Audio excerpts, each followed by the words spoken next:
ummanni keenya dhugaa qaba. Kitaabonni hedduun kan barraa'ee eenyummaa uummata keenyaa akka sarbuutu jira. Oromoon hin guddifatan jedhaniitumaan akka Oromoon saree guddifatu, akka Oromoon hin hammata jedhanii Oromoon bofa hammatu. Akkana sirni gadaa kan uummata kanaati. Sirni gadaa kan gosa tokkooti miti. Kan Maccaatu lamaallee akkasuma afran qalloo eenyummaa afran qallootii fi dhaloota afran qalloo hin beeknetu abbaa gadaa afran qalloo ta'ee kan sikkoo mandoo hin beeknetu abbaa gadaa sikkoo mandoo ta'a.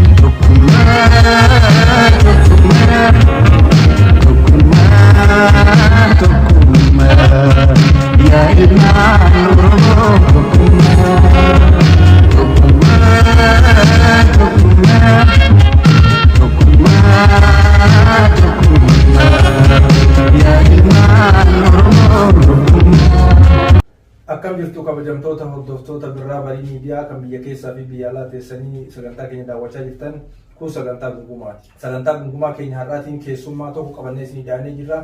Keessummaan keenya barreessaa Muhammad Kadir jedhama. Turtii isa wajjin taasifnaa hanga dhuma sagantaa keenyaatti akka wajjin turtan irra deebinee isin affeerra. Barreessaa Muhammad Kadir baga nagaan gara istiidiyoo keenyaatti dhufte.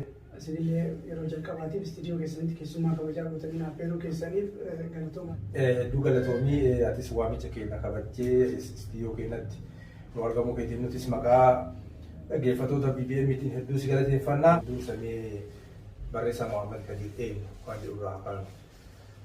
Tole Muhammad Kadir dhugaadha barreessadha. Ani Muhammad Kadir Anwii jedhama. Dhaloonni yaba Odaa Roobaa yookiin immoo Federeeshinii Odaa Roobaatti dhaladhee akka yeroo ammaa kanatti guddina baay'ee iddoon jalatti dhaddacha jalatti dhaladhe immoo dhaddacha Bullaalaa Dhimtuuti. Iddoon aadaa fi seenaa uummata kiyyaa irratti baradheetti guddadhe yaa'a malkaa gurmajiitii fi dhaddacha miiloo irratti baradhe gabaabumatti Muhammad Kadir isaan. Tole hedduu galatoom waan haaraa nu dhageessaa jirtame nuti kan beeknu godina Baalee aanaa akkas aanaa Maddoolaa Bumaal waan jedhu akkasitti beenaati immoo duudhaa wajjin wal qabsiiftee iddoolee duudhaa ganamaatiin nu ibsu jirtaa san immoo gara fuula duraatti itti deebina. Mee Muhammad Kadir sadarkaan barnootaa isaa haalli guddina isaa hoo akkam ture mi'a? Haalli guddina kiyyaa ani barumsa yeroo baradhu barumsa lachuu wal bira qabee barachaatiin ture. Barumsa asii achiitii fi kaachii asiillee kaasii achii jechuun barumsa kiyya barumsa eenyummaa kiyyaa ka aadaa kiyyaa dhaddacha irratti baradheetiin guddadhe barumsa ammayyaa wajjin jechuudha. Tarii sunis immoo barumsa ammayyaa ka ammayyaa caalaa namni hin beekne malee barumsa aadaatiin baradhee guddadhe barumsa kaan afaan baradheen walumaa galatti. Hedduu galatoomii tole ka barreessaa Muhammad Kadir kitaabolee hedduu akka barreessedha kan quba qabnu odeeffannoolee kan arganne jechuudha.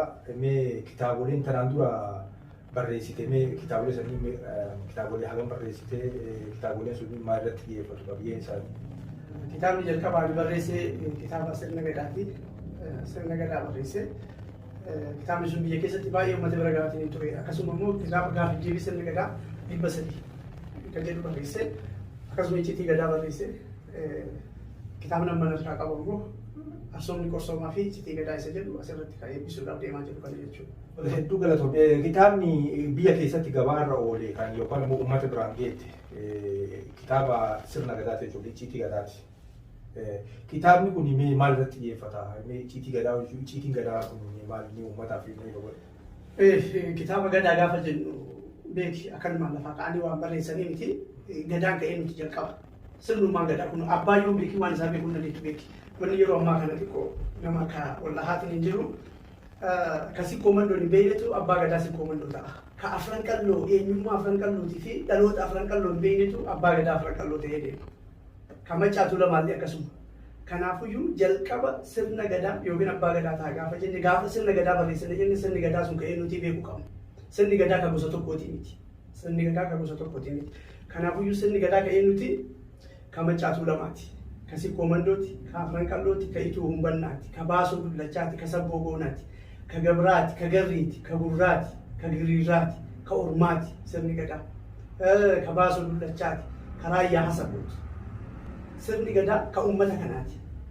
Erga sirni gadaa ka uummata kanaa ta'ee abbaan sirna gadaa kanaallee uummata kana.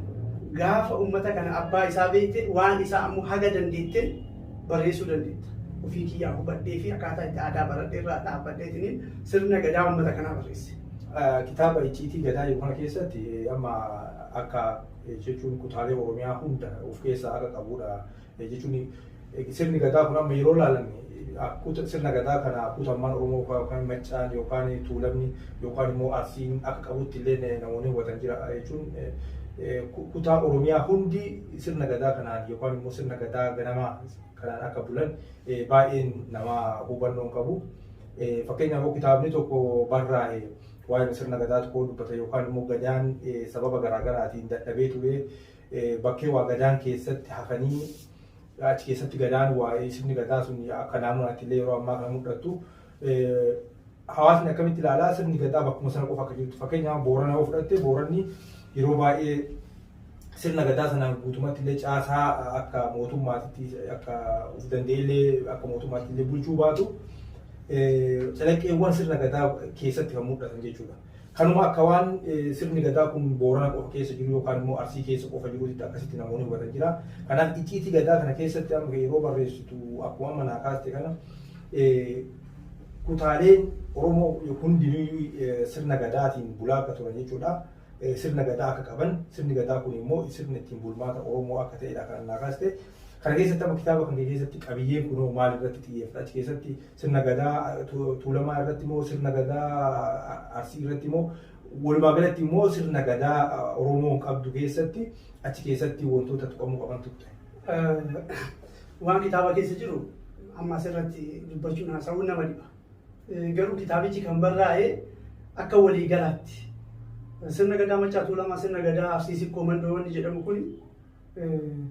kuni seera asaasaati. Sirna gadaati garuu ammoo sirna gadaa waliigalaati miti kan Oromoo jechuun dandeenyu. Sirna gadaa Oromoo gaafa jennu federeeshiniin kaleessa jiru yookiin ammoo caffeeleen naannoo kaleessa jiru seera tumatanii caffee waliigalaa fidatanii seera achi keessaa seera waliigalaa gaafa lallabatanii abbaa gadaa tokko gaafa filatan sirni inni ittiin bulchu sun abbaan gadaa sun sirna uummata Oromoo ta'a. Amma garuu sirna daddachaati yookiin ammoo sirna gosa tokkooti kan yeroo ammaa kana deemaa jiru. Haa ta'u garuu maqaa sirna gadaa jedhuu fi maqaa gadaa jedhu leellifamuun isaa waan gaariidha. Har'a nu gaheera akka hin banne godhan. Sirni gadaa kan ani barreesse kan waliigalaati. Kan waliigalaati. Odaa nabeerraa abbaa gadaa osoo hin taane heeraa fi seerri odaa nabee kaleessa ittiin bulchaa ture maa'in heeraa fi seera isa aadaas miti.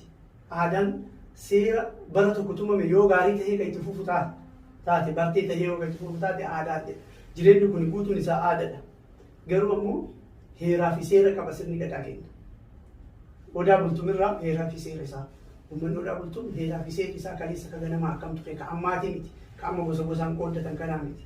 Kan Maccaa Tuulamaa akka Sikkoo Mandoo kan Baasoo Dullachaa kan Kuntumaa Daarimoo akkam ture waan jedhuun caffee waliigalaa dhaabbadhee seera waliigalaa heeraa fi seera dhaabbadhee barreesse. Kanaafiyyuu kitaabni icciitii gadaa kitaaba uummata Oromooti. Okay, hedduu galatoomii kana jechuudha. Kitaabni icciitii gadaa kun uummata biras ta'ee jira uummanni dubbisee jira jechuudha. Kana achiin dubbistoonni keenya argachuu danda'anii mee kan inni biraa amma kitaaba biraallee qopheessitee ilmaan kitaabni kun uummata biras hin geenye ganaa uummata bira gahuuf kan deemudha. Mee kitaabni lammaffaa kan amma qophaa'ee jiru kitaaba maali? Kitaabni lammaffaan kitaaba Absoomni Qorsooma jedhama. Kitaaba jechuun ilma. Kanaaf ilma immoo abbaan maqaa bareedaa laalee itti baafata. Abbaatu itti baafata ilma. Kanaaf kitaabota kana lachuun icciitii gadaa fi Absoomni Qorsooma jedhee. Amma gaafa Absoomni Qorsooma jedhu Arsooma jechuu Arsiitti fudhatan namni hedduun. Arsoomni Arsii miti. Arsiin abbaa keenya, Arsoomni ammoo seera abbaan keenya tulisan. Seera santu qorsooma. Namoonni baay'een amma Arsoomni Qorsooma gaafa jettu akka waan Arsiin qorsa jetteeti fudhatan miti. Arsoomni Qorsooma jechuun Arsoomni seera heeraa fi seera uummanni Arsii ittiin bulu isa dawaa uummata Arsiiti. Isatu dawaa uummata Oromooti. Hundaafuu ta'a jechuudha. Seerri Oromoo ka Arsiin tume Oromoo hundaafuu ta'a. Ka Afran Qalloo ka Ituumbanni tumellee Oromoo hundaafuu ta'a. Kanaafiyyuu Arsiin abbaa keenya Arsoomni ammoo seera abbaan keenya tume ittiin uummata arsoomfate ittiin ammoo wal bulchaatiin ture.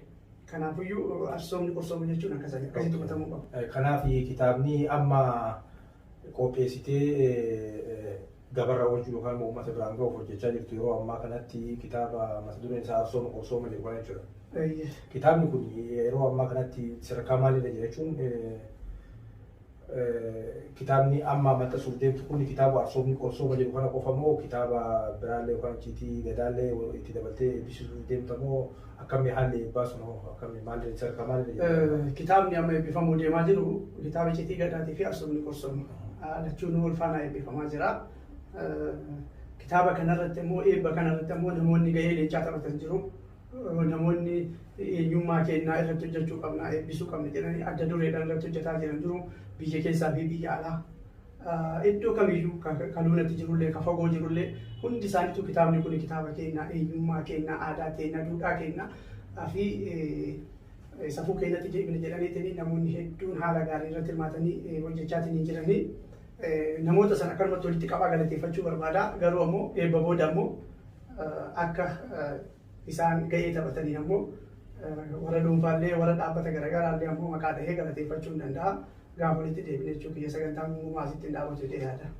Hedduu galatoomii tole nuti odeeffannoo qabnuun as Naayiroobii keessatti ji'a dhufu kana bulii jahatti akka eebbifamuudha odeeffannoo kan qabnu. Kitaabni achirratti eebbifamuuf deemu icciitii gadaatii fi arsoomni qorsoomaa akkuma beekamu kitaaboleen kun Oromoon barreessitoota hedduu qaba. Akkasumas immoo seenaa fi duudhaa akkasumas afoola wantoota haramee dhumanne baay'ee qaba. Garuu immoo barreessaa fi wanti barraa'ee fi wanti Oromoon qabdu yookaan immoo wanti Oromoon bifa barreeffamaatiin deebistee dhaloota dabarsuu qabdu kumaatama. Kana keessatti immoo barreessitoonni tattaafatan waa barreessanii uummataaf dabarsuudhaaf uummata barsiisuudhaaf dhaloota dabarsuudhaaf waa tattaafatan yeroo baay'ee deeggarsan argatanii waan barreessan san booddee isaanii immoo waliin rakkatu yookaan immoo maxxansiisanii uummata biraan gahuu hin danda'anii. Kanaaf amma akkaatiin kitaaba kana akkaatiin uummata biraan geetuuf gahuuf hojjechaa jirtuun qaamni cinaa dhaabbatillee akka jiruutti yoo amma kaasaa jirta. Wantoonni kunniin muuxannoo gaarii uummanni keenya maaliif sabni tokko akka saba Oromoo saba guddaa hin jiru keessaa gaafa Afrikaatti uummanni Oromoo saba guddaadha. Seenaa, aadaa, duudhaa guddaa qaba. Kanaaf wantoonni akkasii kunniin baay'ee barbaachisaadha. Akkuma tu jettee namni maqaa dhooftee galateeffatu illee yoo jiraate yeroo itti aanuuf yookaan immoo dhumarratti carraa si kennuu dandeenya. Amma mee haala eebbaatii fi qophii eebbaatii wal qabatee waan jiruu fi isa kanarratti mee sirriitti haala qophii eebbaa san koreen sagantaa osoo koree dubbistanii irra bareedaadha. Haala gaarii gochaatiin jiranii ani gammadee akka malee akkanatti dhahine. Inni baraamaa inni bakka uummanni keenya uummata barreessitoota bara uummanni keenya hin dhaabbatu jedhu kanarratti an akka kiyyatti hin fudhadhu. Maaliif jennaan uummanni keenya dhugaa qaba. Kitaabonni hedduun kan barraa'ee eenyummaa uummata keenyaa akka sarbutu jira. Seenaa uummata keenyaa uummanni hin jiile uummanni kitaaba keenyaayyuu miti kitaabonni barraa'u kana waan jedhaniif eenyummaa keenya keessatti hin agarru aadaa keenya keessatti hin agarru qabsaayyaan keenya saamamee qabsoon keenya saamamtee wanni keenya saamamee seenaan keenya saamamee qabeenyi keenya saamamee akkasitti akka isaanii ta'uu irratti nurratti barreessan waan jedhu qaban. Fakkeenyaaf guddifachaa jedhu seera guddifachaa jedhu.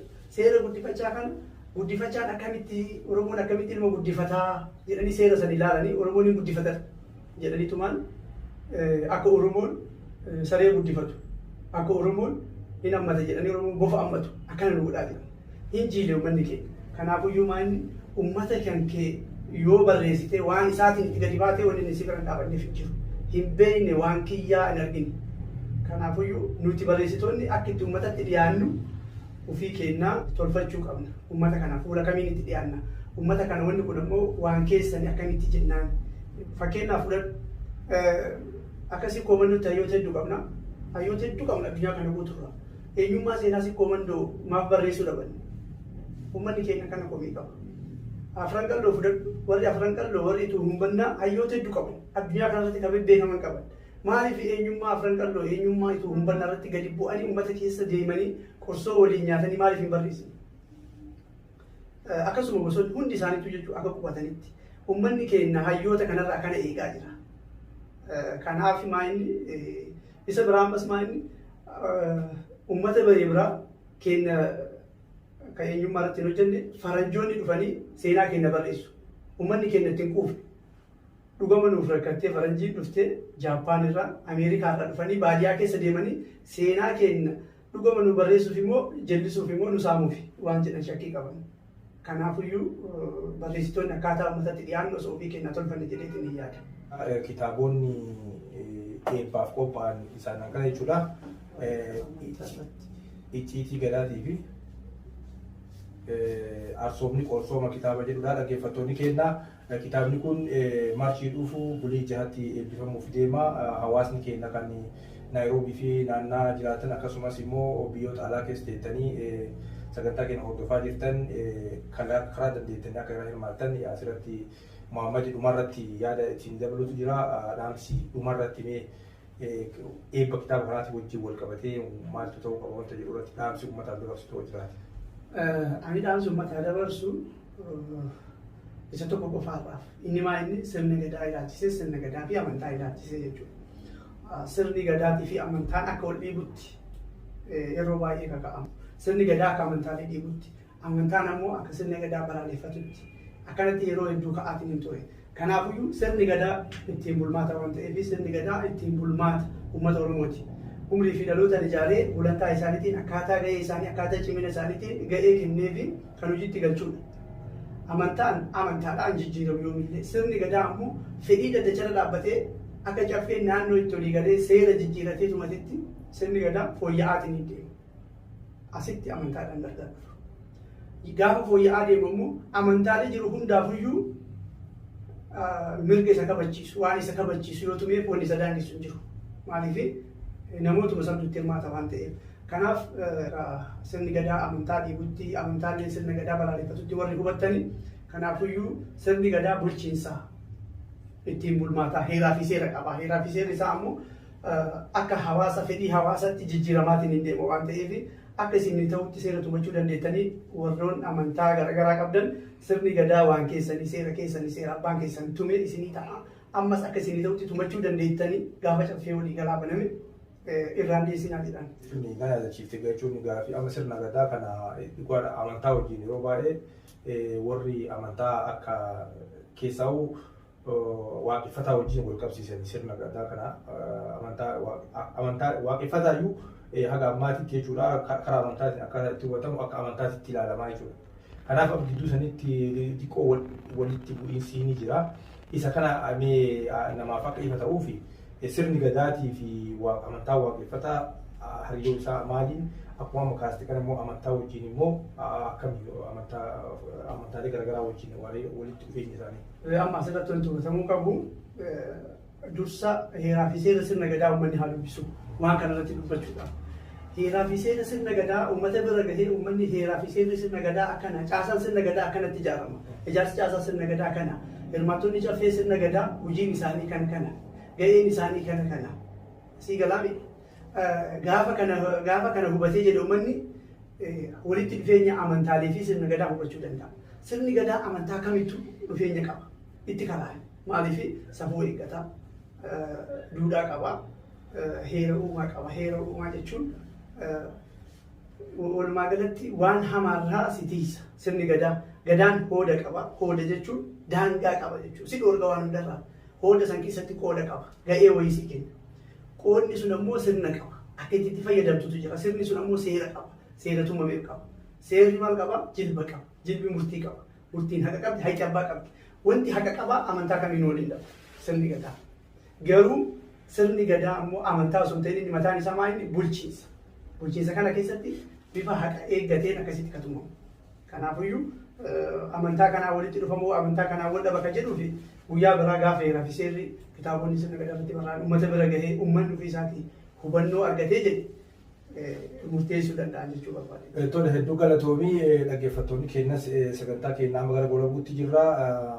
Kitaabni eebbaaf qophaa'an kitaabni arsooma qorsooma jedhuu fi icciitii gadaa maarchii dhufu jahatti as magaalaa Naayiroobii keessatti eebbifamaa. Kanaaf hundi keessaniyyuu asumaan akka itti qophooftan jechaa dhumarratti dhimma eebbaatti wal qabsiistee wanti jettu sirriidha. Kaan immoo qabiyyee kitaabaa maal kitaabni kun maal uummata barsiisa wanta jedhu irratti sagantaa keenya gungumaa biraatiin deemnee bal'inaa irratti haasa'uu dandeenya. Ammaaf immoo kallattimaan waan guyyaa eebbaa sanaa fi haala eebbaatiin wal qabatee dhaamsi uummataa fi dabarsitoo jaalatamaa irratti.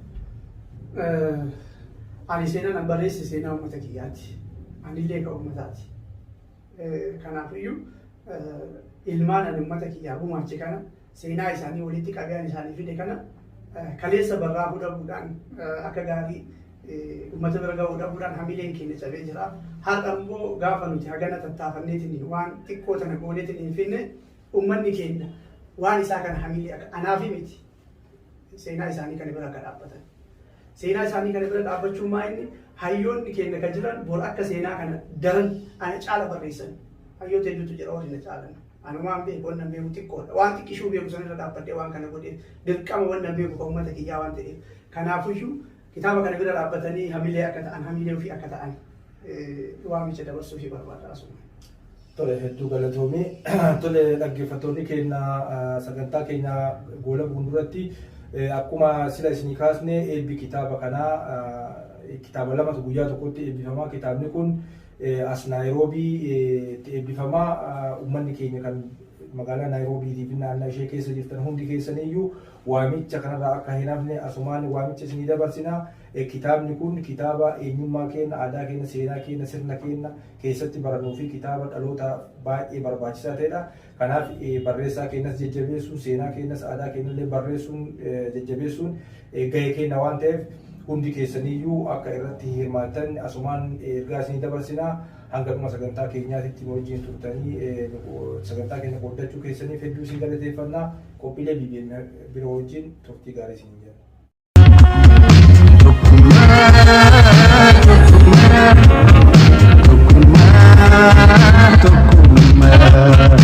Ya ilman